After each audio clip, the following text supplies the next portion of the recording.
Nay, ano? Pengi ko pera. Ay nako, wala kang pera. Bibigyan mo ko.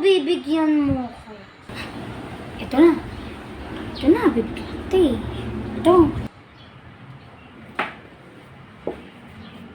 Na, dali ka rin naman palang kausap. Nay, pwede ba akong gumala? Naku, bawal kang lumbas ng bahay. Maglinis ka na lang, mas matutuwa pa ako sa'yo. Sabi mo, Nay? Hindi. Ang sabi ko, pwede kang gumalag. Gusto mo wag ka nang umuwi eh. Tsaka ito oh, 10,000 pesos. Para makabili ka ng sa maraming 10,000. pagkain. Sige na, bye-bye anak.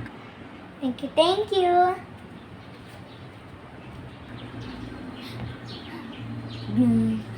Okay ka lang, pinakamamahal kong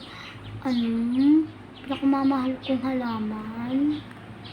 Okay ka lang ha. Magagalaw niya yung halaman ko.